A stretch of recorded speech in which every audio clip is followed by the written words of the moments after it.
refuse to lose. I'm built to win. Applied myself, I filled it in.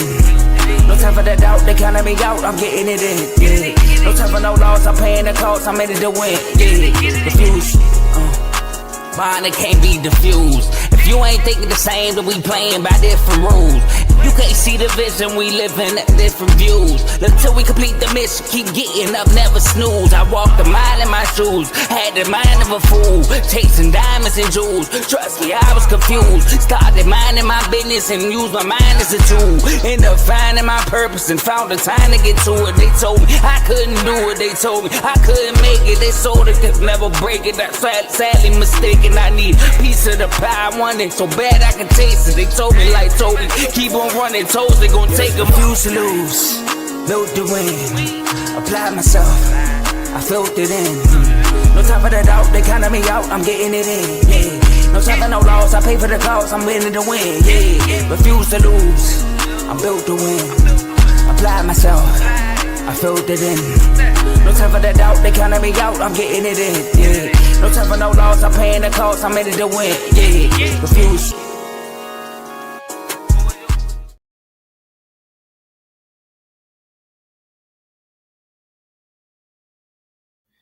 Welcome back to another episode of BWT. I'm your host, Teddy, and today I will be recapping the Yankees 2025 season. Before we get into that, I want to make sure that you guys are liking this video and all the other networks on the network as well.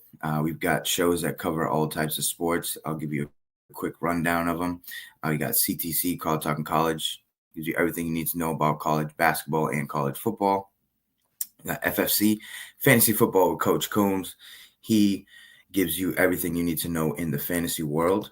Who to cut, who to sit, stuff like that. We've got RBO, Real Ballers Only, who's coming out with an episode today to kind of preview the upcoming NBA season. And we also have in the red corner, which is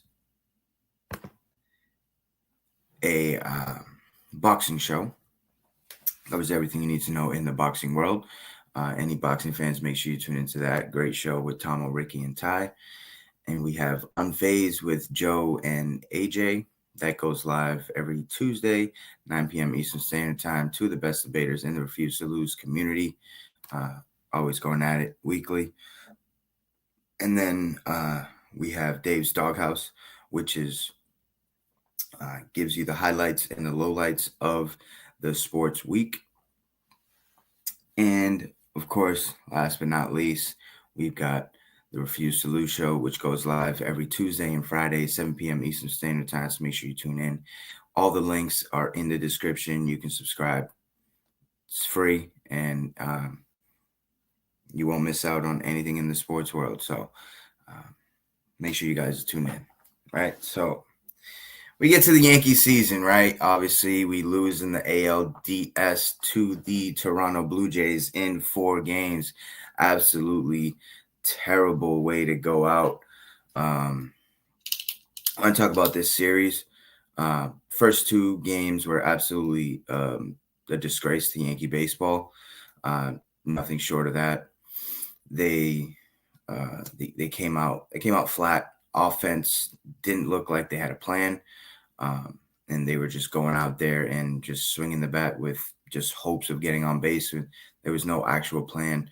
Every at bat, Kevin Gausman had these guys looking foolish with one pitch, the splitter. And then in game 2, they had Trey Yesevich come out and throw 5 innings of no-hit ball with, again, the same pitch. So Yankees were not able to make adjustments in those first 2 games and lay off that pitch that was getting them out early in counts.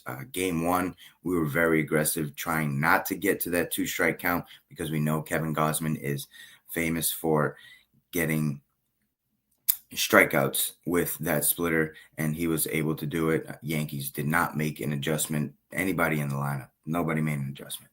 And then we go to game 2. Yankees, again, same pitch, same at-bats, No adjustment. That's how you win playoff series. That's how you win playoff games, making an adjustment. And the Yankees offense did not make an adjustment in games one and two. We go to game three in the Bronx. They were able to squeeze out that win. And then game four, close game. Cam Schiller was throwing a good game. He was throwing a very good game. He had one or two strikeouts, but he was keeping the ball in the ballpark, getting out of trouble when needed, making the pitches when he had to. Top of the seventh inning, 1 out, runners on first and second. One hopper hits a Jazz Chisholm, and he hits off of his glove, and it was a downward spiral after that. Just couldn't get it done. And then the Yankees end up getting eliminated. The Blue Jays party in their stadium, in their locker room. They're blaring the New York, New York song by Sinatra every time the Yankees win, right? We had their manager, Schneider, talking crap, start spreading the news, whatever. It's funny. It's funny. You talk crap all year, and it comes down to a playoff series against your division rival, and you're going to be able to talk trash when you win. I think Aaron Judge dealt with the post-game press conference or post-season press conference about as well as anybody can do it. He had every right to throw everybody under the bus because he was the only one that showed up in this damn series. He went out and batted 500 with everybody and their mother crying about, oh, he's not hitting home runs. He's not doing this. He's not that. He's not this. He can't play in the postseason, right? He came out there and absolutely balled out the entire playoffs, batted 500 throughout the playoffs. And there's nothing bad about the way that Aaron Judge played that any hater can talk.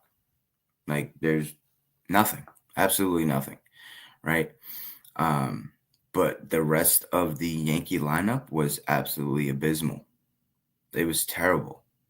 In the playoffs, we had Trent Grisham batting 138, leading off every game in the postseason, meaning he gets the majority of the at-bats. And with a guy batting 500 behind you, you got to get on base. And just to compare, in the regular season, he batted 235 with 34 home runs and 74 RBIs. He had no home runs and no RBIs in the playoffs. And we go to Cody Bellinger, 214, 1 home run, 4 RBIs. In the regular season, he batted 272 with 29 home runs and 98 RBIs. Ben Rice hit 222 in the playoffs. He had his 1 home run against the Red Sox in his first at-bat in the playoffs, first pitch that he saw, and he also drove in 4 runs. In the regular season, he goes 255 for 26 home runs and 65 RBIs. So, I mean, there was literally no help. Stan batted 192 with 4 RBIs. All postseason, I was waiting for that big hit from Giancarlo Stanton, and it never came through. Jazz Chisholm batted 182 in the playoffs. He had 1 home run. That was in game 3. Anthony Volpe, he did not get a hit in this series. He went 0 for 11 with, I believe, 9 Ks or 8 strikeouts, something like that. In the entire postseason, he batted 192 with 1 home run and 2 RBIs. His 1 home run did come against one of the best arms in the league in Garrett Crochet, but he didn't produce after that. And then we go to, those guys were in the lineup every single day. They didn't produce. Aaron Judge, 500. Like, watching this team go out there and just play some of the worst baseball, like no heads up IQ. Like on one of the plays, I believe it was game 3. Uh, there was the ball being thrown into second base, and a runner is scoring from third base. Like, what is going on? What are we doing? Like, are you guys not mentally locked in? Um, it was pretty bad. It was pretty rough to watch this last series because I don't like the Blue Jays at all. I don't like Vlad at all because of the type of trash that he talks. But like I said earlier, division rival, there's going to be trash talked, and you got to be able to back it up. And Vladimir Guerrero played absolutely lights out. 9 for 16 in this series with 3 home runs. I don't know why the Yankees even continued to pitch to him in game 4, right? If you see game 3, like, well, just put him on, whatever. Make somebody else beat you, right? You can't. It's so annoying that there's no thinking going on in the game, right? It's all, oh, what do the numbers say? What do the stats say? Let me go to the iPad. What do the nerds say? All that BS. And I'm actually glad that it has bitten teams in the behind, because I'm tired of it. I'm sick of it. I'm sick of, every manager's explanation to everything that they do is, if you look at the numbers and the calculations, and shut up. Dude, you don't have a feel for the game, bro? Like, I know this is a Yankee recap, right? But I'm watching the rest of the playoffs and the Dodgers game last night and the Phillies, right? They got Joan Duran going up against Shohei Ohtani with runners on first and second. If you're watching baseball, if you're watching this series, how many hits has Ohtani gotten in the entire series? 1. How many strikeouts? 10. 10 strikeouts. The Phillies were able to strike Ohtani out 10 times. What did they do? They loaded the bases. Why? Because righty-lefty matchup. It's in favor of Ohtani. Throw away the numbers. Throw away whatever he's doing. Bro, he looked uncomfortable in the batter's box. Why the hell are you having your closer walk him to get to a guy who is comfortable in the batter's box in Mookie Betts? Like, it just makes no sense. The nerds need to get out of this game. It's pissing me off. And I'm tired of it. I really am tired of it. And I'm hoping that with the decisions backfiring and the managers just going, the numbers and the calculations, and maybe that'll get them away from it, right? But back to the Yankees, man. We had a great regular season. I wouldn't say great. We had a good regular season. We should have been the number 1 overall seed in the American League if we didn't have that crappy month of I think it was July. Yeah, July, where it was just terrible. That right there, we had a 8-game lead in the division. It came down to the last game of the season. All we had to do was win one of those games, just one of those games, right? In the regular season that we ended up losing. And there were a couple games where early in the season we had Devin Williams was trying to fit into that closer role in New York, and he wasn't the closer. I'm glad that they found his role in the 7th, 8th inning later on in the season. Low leverage situations, he was great. High leverage situations, he was rattled. I don't know what it was, but they found success in his earlier innings than being in the 9th inning closing out games. And I'm glad they did. So kudos to the pitching coaches for that and making that adjustment. And shout out to Devin Williams as well. He was coming off a season with the Brewers where he was the best closer in baseball. And then he gets traded to the Bronx, where you are expected to to be great every single time you step out on that field. And it's pressure that not a lot of people can handle. Early in the year, he was getting booed every time he went out there. He wasn't performing, and he just, every press conference, it was, I got to be better. I got to be better. It was never putting blame on anybody else, which I got to give credit to him, because he knows that as an athlete, as a player on this team, you have to go out there and perform, right? I always tell people it's a lot tougher going from a low market team like Milwaukee, right?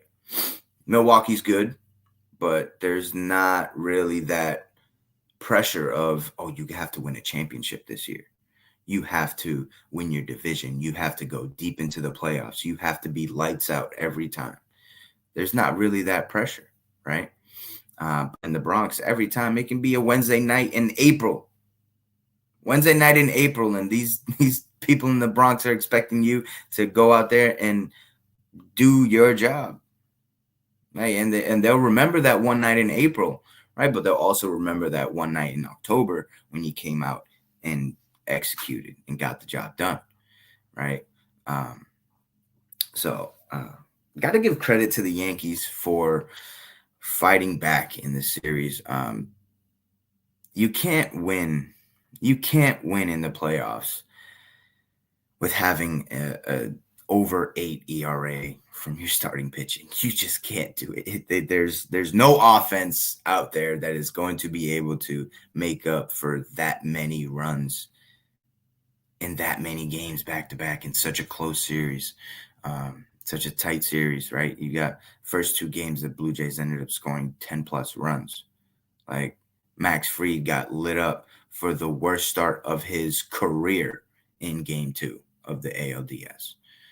All right, I wanted the Yankees to win game 4 so he can go out in game 5 and redeem himself and get us to the ALCS. That's not going to happen. But I know that that performance is going to fuel him going into next year. And with Garrett Cole coming back, Fried's going to be a 2, Rodon a 3. You can go Cam Schlittler at 4, and then you can mix up Will Warren or Luis Hill. Or you can have a 6-man rotation throughout the season, give Cole some time to really back and be 110%.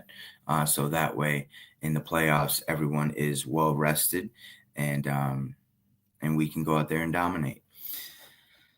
We finished second in the American League East. I really want them to go out and stop listening to the nerds. Like, let's just stop listening to the nerds, right? And the conversation about Boone, right? There's multiple ways to look at it, right? You can look at it from a fan's perspective, and Boone sucks. He makes the terrible decisions and stuff like that. And that's where I look at it from, because at the end of the day, you're the guy calling the shots. You're the guy telling people, all right, you're going to go here. You're the guy making the lineup. You're the guy telling people to plan for that game, because every game is scripted. If you guys are new to baseball, right? There's a plan in place that the manager has, and all right, this guy's going to go this long, and then we'll probably, based on the situation, we'll go with this guy and that guy. But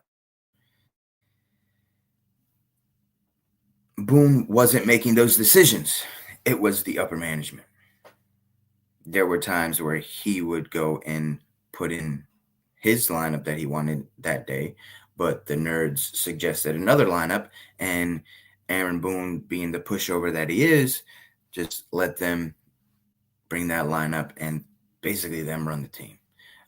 They told him when to go to guys in certain situations and stuff like that, and it was just, so for me, I want Boone gone. I'm tired of him. It's been years of just not being able to get over the hump, and it's always the same old damn thing. It's always right in front of us. It's right in front of us, dude. I'm tired of Boone. I think there needs to be change, but I don't know if it's going to happen, at all, because recently signed an extension, as he noted in the press conference after the game. So we're gonna have to roll with that. Gonna have to deal with one more year at least of Aaron Boone and his stupidity. But it is what it is. We got some free agents that are most likely to leave.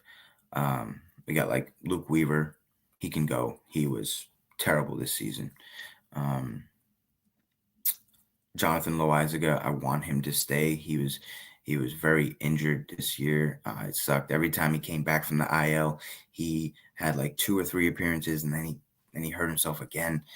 So it was a bad year for him health wise. So I want to see him come back because I know that he's a great arm in that bullpen. We have Grisham. He is a free agent. I would not mind seeing him walk. He had a great regular season. Totally exceeded everybody's expectations. But the Yankees need a center fielder with an arm, right? He has a great glove, right? He makes everything look routine, but his arm is very below average. And that's one of the things that was hurting us this year. So I would like to see them go out and get a center fielder, or just put the Martian in center field. Like we have the pieces to figure out this problem. Put the Martian in center. Spencer Jones go play left. That's it. Or you have Belly play center, Judge and right, and then you got you can either have Spencer Jones or Jason Dominguez in left. Like it's not that hard. Ahmed Rosario is a free agent as well. I would like to see him come back just for the vibes. He's a good clubhouse guy. I always saw him anytime the Yankees scored a run. Him and Dominguez were racing to be the first guy out of the dugout to congratulate the guy for scoring that run. So I feel like he had a big role in the clubhouse. One of those guys that you don't really see how much he really impacts the team because it's behind closed doors. And he was a good platoon guy, lefties. He has great numbers against lefties, so I would not mind bringing him back. Cody Bellinger has a player option. He said he wants to come back, but of course, him being a Scott Boras agent, he might just test the market. Third base, we got McMahon, right? There's a Japanese player, Murakami. Go get him. Go get Murakami and figure everything else out after, because we got starting rotation. We got the starting rotation already set, right? And we also have that kid, Cruz, from the Red Sox trade when we gave them Narvaez. He's in AAA right now, and he's pitching lights out. So we potentially have 7 starters next year in the Yankees starting rotation. And so that's set. Go get 1 or 2 more relief guys, and I think we'll be fine. I'm fine with Jazz. Have an open competition in spring training for the starting shortstop position. Anthony Volpe versus George Lombard Jr. That's it. Jose Caballero, you're a guy to come off the bench, utility. You play all positions. You are an amazing base stealer. Led the league this year with 49, I believe. And so I don't mind Cobby being the bench guy. He plays, he plays all the positions, second, short, third, center, right, left. So that's good to have on your team. But there needs to be an open competition between both for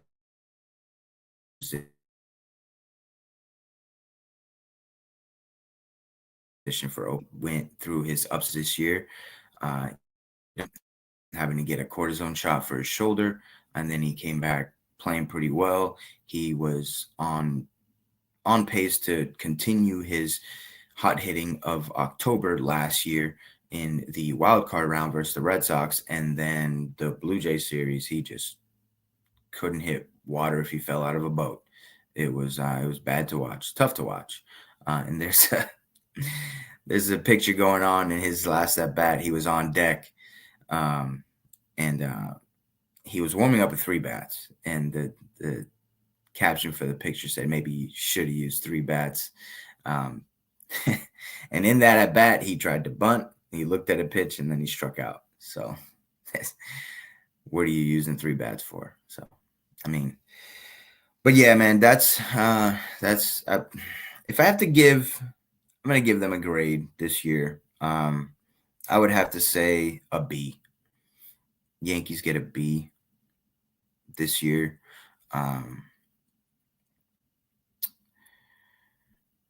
Being able to have your ace go out and Garrett Cole, Tommy John surgery in spring training, and everything just blowing up. Your starting rotation was blown up, right? Garrett Cole went out. Luis Hill went out. He was gone for half the season. Marcus Stroman said he's a starter, and then he became a starter, and then he got hit around the ballpark. He got released, and then we brought up 2 young guys and Cam Schlittler, and they were able to go out there and provide us with some youth and good experience for those guys going down the road. Also, before I get out of here, I want to shout out Will Warren for eating up those innings in game 2 and getting smacked around and keeping his head held high, because a lot of guys go into that situation and they can easily be defeated, right? He went in there, pitched the rest of the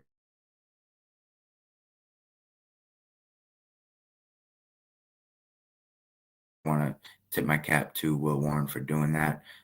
He was a starter throughout the entire season and then was moved to the bullpen for the playoffs.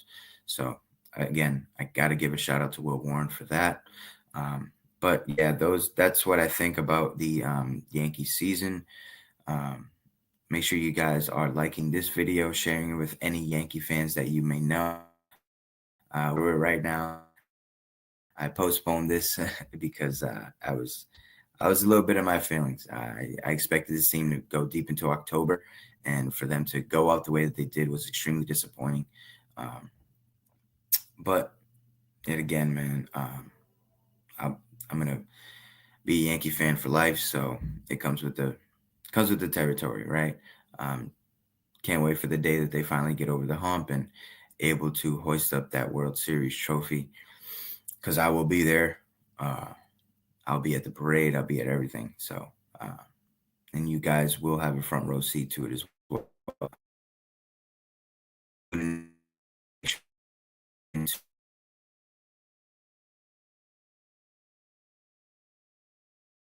To the rest of Carl is going live after me around 1:15, and then we've got the RBO preview at around 6, I believe, and then the R2L show at 7. So we got an action-packed Friday for you, sports fans. Buckle up, because we're in the thick of it, right? NBA is coming up, NFL mid-season, MLB going into the last parts of the playoffs, NHL coming back. Don't know if there's any NHL fans out there, but yeah, we got you guys covered, man. Make sure you guys tune in, and always appreciate you guys. Peace.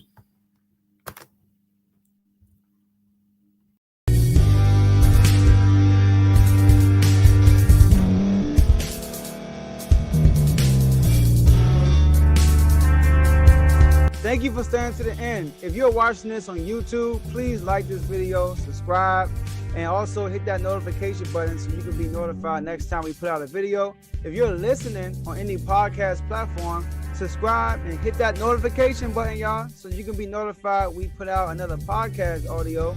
And last but not least, hit that share button. No matter what you're listening to or watching it, hit that share button and send it to somebody that you know that would love to watch this episode you just listened to.